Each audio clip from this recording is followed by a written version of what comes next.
Sabe o valor do seu gado? O frigorífico tem um volume grande de negócios por dia e informa esses negócios para formar a cotação oficial da arroba. Dessa maneira, a formação do preço de mercado não fica muito justa, concorda? Se todos os pecuaristas se unissem para informar seus negócios, também poderiam participar da formação do preço, estabelecendo um valor justo de venda. Para isso, basta registrar todos os seus negócios no aplicativo AgroBrasil, de forma segura e transparente. Venha para a família AgroBrasil e escreva seu futuro. Negociou, registrou.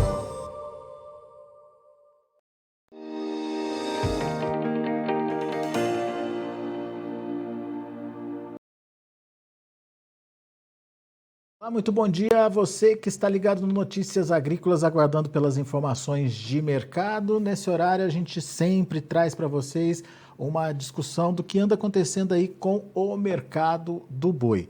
E a gente vai conversar agora com o Iago Travagini, lá da Agrifato, justamente para entender os sinais que estão sendo enviados aí pelo mercado.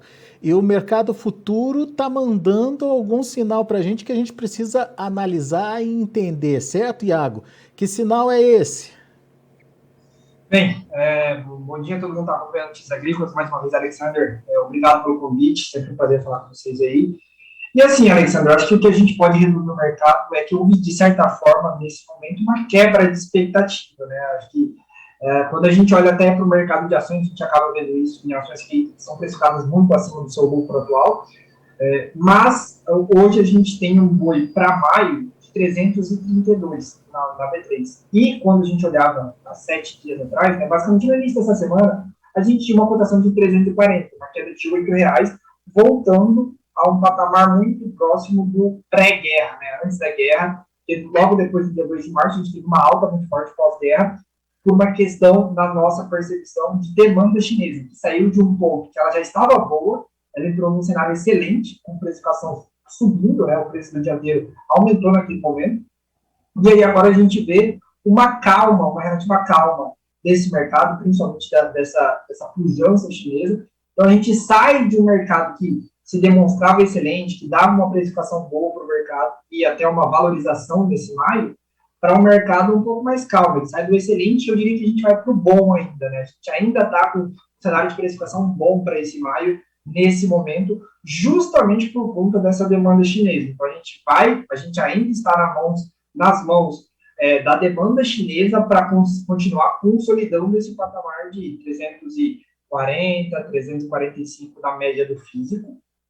Isso pode continuar se a demanda chinesa continuar muito forte. A gente tem perspectiva de que continue assim, relativamente forte, mas isso pode mudar. Esse é um problema, né? A gente tem muita incerteza sobre como os chineses vão negociar boi gordo nesse momento, negociar carne bovina nesse momento. A gente está vendo nesse momento a tela da B3 no ar e justamente o vencimento maio, né, Iago, que é o pico da nossa oferta por aqui, né? R$332. Existe essa quebra de perspectiva da China, mas também existe uma expectativa de que a oferta possa aumentar, Iago? Perfeito, a gente desenha isso, né? A gente desenha e já espera que isso aconteça. Na realidade, pelos números que a gente tem observado, Alexandre, a gente já fala de um aumento de oferta no comparativo anual, ou seja, 2022 já tem mais ofertas do que 2021. Por que a gente não sentiu isso em preço, né? Por que o preço, em teoria, não caiu? Porque a demanda chinesa está muito forte. A exportação cresceu na ordem de 40%. A gente esperava que, dentro da Agrifato, um crescimento de 10%, 15% nas exportações nesse período, e cresceu quase triplo. O abate de animais, ele cresceu, e aí a gente tem esses números aqui, compilados, em torno de 6%. Então, há, de certa forma, um aumento na produção de carne bovina e no abate de animais. Só que todo esse aumento, esse excesso produtivo, foi destinado à exportação, inclusive com menos carne sendo destinada ao mercado interno. Então, no final das contas, essa solidez se deu muito para isso, por conta desse mercado exportador, certo? Agora, Iago, o que te faz acreditar nessa, não vou dizer desaceleração, mas essa mudança de cenário de excelente para bom de parte da China? É menos demanda por parte deles? Assim, significa, na minha perspectiva aqui, na nossa perspectiva, uma quebra de expectativa, na verdade. Porque quando se desenhou o pós-guerra, logo no dia 2 de março, a gente viu isso traduzido numa forte alta do boi gordo, né? O boi gordo para maio, ele saiu de 330 e veio bater 338 logo no dia 2 de março, essa quebra de expectativa veio por conta justamente que a China veio no Brasil, efetuou compras, pagou mais caro, e naquele momento parecia se desenhar que a demanda por carne bovina ia aumentar demais. Aquele era o desenho, por isso que teve uma alta do boi gordo. No entanto, a gente está vendo agora uma calmaria maior, um cenário mais tímido, no sentido de que não vai ser tão excelente essas compras, ou seja, não vai arrancar demais em preço e volume, e vai dar uma acalmada. Então, essa quebra de expectativa traz o preço um pouco para baixo. Aí a gente já fala de uma queda de R$8, justamente por conta dessa quebra de expectativa. O chinês hoje, ele está querendo pagar relativamente menos pela carne bovina do que ele queria pagar no dia 2 de março, que foi o nosso pico de preço.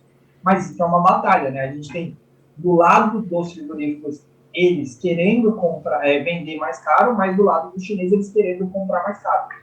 E a gente centra essa discussão no chinês, porque hoje o chinês leva mais de 50% da nossa exportação. Então, no final das contas, eles têm relevância sobre tanto a nossa produção quanto a nossa exportação. Ficou muito claro isso. Deixa de ser essa agressividade de aumento de 40%, como você pontuou, para ser um aumento dentro da expectativa, talvez aí, que a Grifato tinha antes desse primeiro momento, de 10%, 15%. Vamos esperar para ver, né? Mas é isso que você está dizendo, né? Desacelera, não para de comprar, mas desacelera.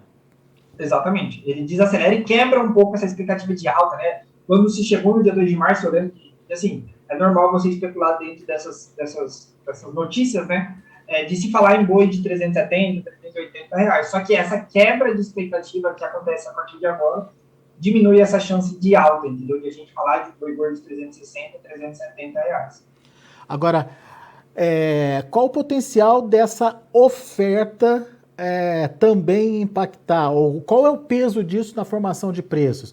A gente está falando de uma oferta de boi, de macho, a gente está falando de uma oferta de fêmeas, enfim, o que vem por aí e de que forma isso pode impactar na formação dos preços?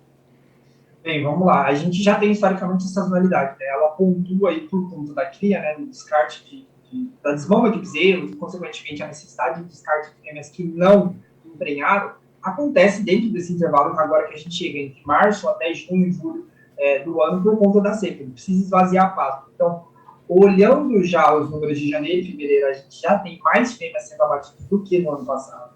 Ainda assim, por esses mesmos números, não se pode caracterizar ainda como um descarte acelerado de fêmeas. Isso, na nossa percepção, o descarte ele continua a acontecer, ele deve ganhar mais intensidade.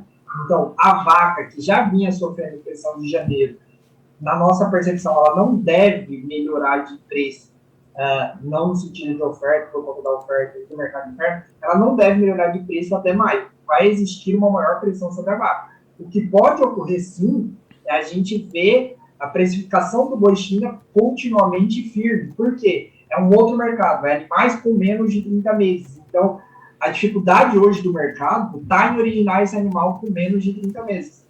E aí, dentro desse cenário, a gente vai ter justamente o que a gente já está vendo hoje. O boi China a 355 em São Paulo, o boi comum a 330, que normalmente é o boi que vai para o mercado interno, e a vaca a 300 reais. Então, essa dicotomia de preço, que a gente não via há muito tempo no Brasil, pelo menos não nos últimos 2 anos, ela dá o lugar, ela substitui, na verdade, essa diferença que não tinha muito tempo atrás e agora começa a ter, e de maneira cada vez mais intensa, porque são produtos diferentes para mercados que têm relevância grande, porque é um mercado interno e outro é um mercado externo. Mas lembrando, a China leva hoje 15% da nossa produção. Então, por ter um grande peso, faz sentido com que os frigoríficos busquem cada vez mais esse boi China.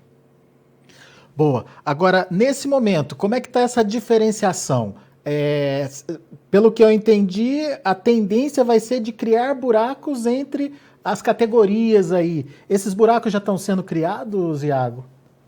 Já, basicamente sim, né? Até por conta dessa precificação que eu te pontuei, né? No sentido do boi São Paulo, China, ter uma precificação de 355, boi comum, que é um boi que normalmente vai para o mercado interno, ou para outros demandantes que não necessitem de um boi com menos de 30 meses, ele entra em uma precificação de 330, já a vaca a 300 reais. E por que disso? Basicamente a China paga em torno aí de 25% a 30% a mais do que o nosso segundo maior exportador de carne, no caso dos Estados Unidos, ou seja, a China paga mais que os Estados Unidos pela nossa carne bovina. Além disso, quando você bota em perspectiva de dianteiro, que é o principal corte levado pelos chineses, a gente tem um preço aí que o chinês paga em torno de 60%, 70% a mais do que o dianteiro desossado no mercado interno. Então, essa diferença de preço explica justamente por que a gente tem essa diferenciação entre o boi com menos de 30 meses, que vai para o frigorífico China, e o boi com mais de 30 meses e a vaca. Então, no frigir dos ovos, a gente tem esse cenário explicado por conta dessa diferença entre quem vai comprar, quem vai demandar essa carne e quem vai oferecer. Agora, você acha que, à medida que essa oferta de animais aparece no mercado, essa diferença ela permanece mais em patamares menores aí, ou o mercado vai se ajustar, Iago? Então, particularmente, eu acho que pode acontecer do preço reduzir um pouco e essa diferença em números reais ser menor, mas em porcentagem continuar sendo elevada, certo? Mas aí a gente vai ter que, obviamente, olhar os cenários que a gente pode ver, né? Que cada demandante vai fazer. Uhum. O mercado interno brasileiro, ele passa por um processo, em teoria, de recuperação, mas tem pontos tanto negativos quanto positivos para esse mercado interno. A gente tem injeção de dinheiro agora, então a gente teve parcela do FGTS liberada, acho que em torno de R$1.000, a gente teve antecipação do 13º salário dos aposentados e pensionistas, o que gira em torno aí de 80 bilhões na economia. A gente tem eleição, mais 4,9 bilhões de reais que entra na economia interna brasileira, que aí pode dar uma mexida nesse mercado interno. Então, essa vaca, ela pode não sofrer muito, dependendo, obviamente, da quantidade de oferta que vier, ela pode não sofrer uma pressão tão negativa por uma melhora do mercado interno.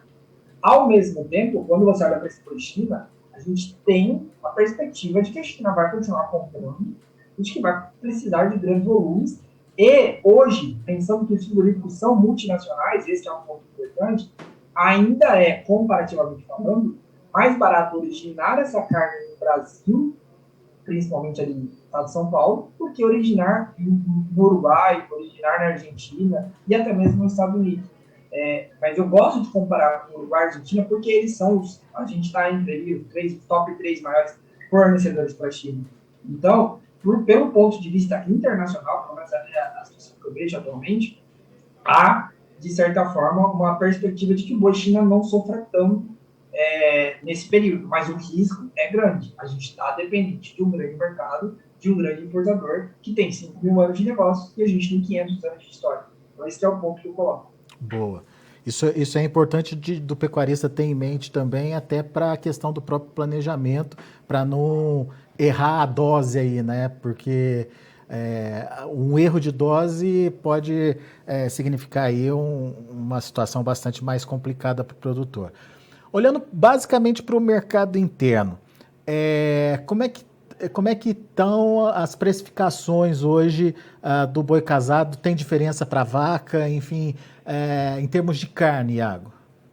Bem, vamos lá. Acho que o que a gente tem no atacado hoje é um cenário relativamente, pelo menos o que eu ouço de comentário que a gente vê de preço, basicamente um mercado ainda relativamente pessimista, né? Assim, a gente tem hoje um boi casado, castrado, em torno de 20,50.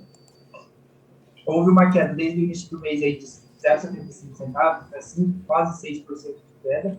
Essa queda é explicada justamente pela falta de poder de compra e também, acho que um ponto interessante que ressaltar, no meio da quaresma, então tem um relativo aspecto sobre esse consumo de carne, pode ser isso também, mas o fato a reclamação que eu ouço frequentemente aparentemente o salário do brasileiro dura cada vez mais, ou cada vez menos disso.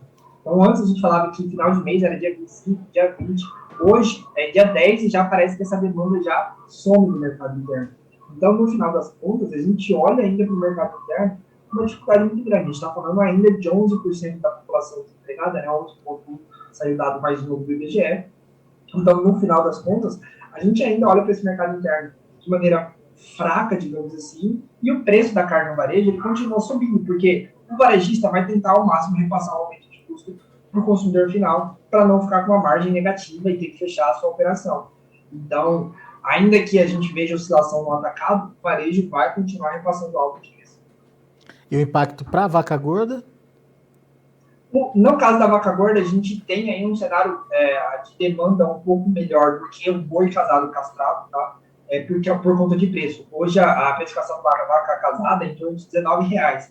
E como não há diferenciação entre o boi e a vaca dentro do açougue, né?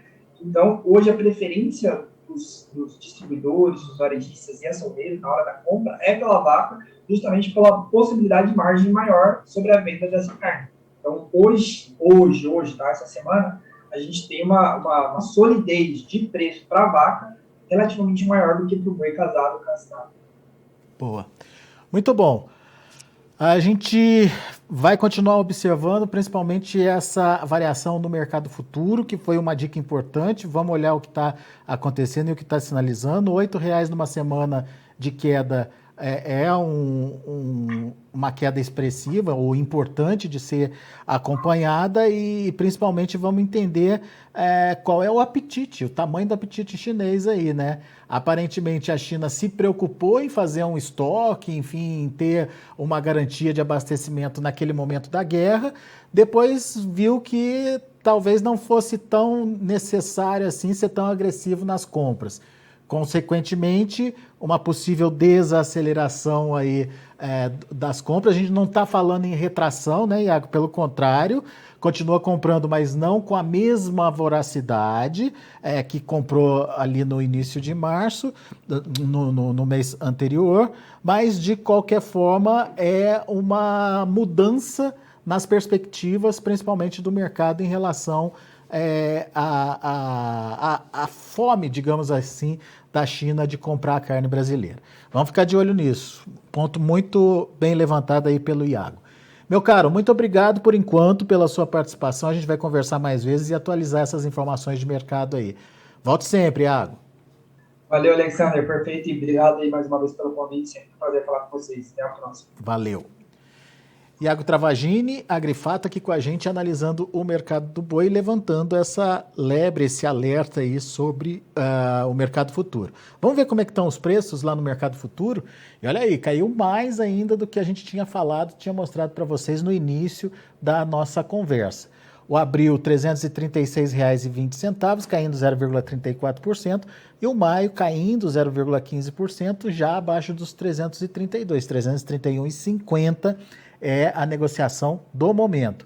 Outubro, que é o nosso pico de preço aqui no Brasil, R$ 341,50, também em queda 0,28%. O indicador CPEA ontem subiu 1,79%, percebe que existe aí um descasamento, né, do mercado físico para o mercado futuro. 349,45 é o preço indicado aí através do CPEA. Muito bem. São os números de hoje, a gente fica por aqui. Agradeço muito a sua atenção, a sua audiência. Continue com a gente. Se inscreva em nossas mídias sociais. No Facebook, Notícias Agrícolas. No Instagram, @Notícias Agrícolas. E em nosso Twitter, @Norteagri. E para não perder nenhum vídeo, não se esqueça de nos acompanhar no YouTube e na Twitch, Notícias Agrícolas Oficial.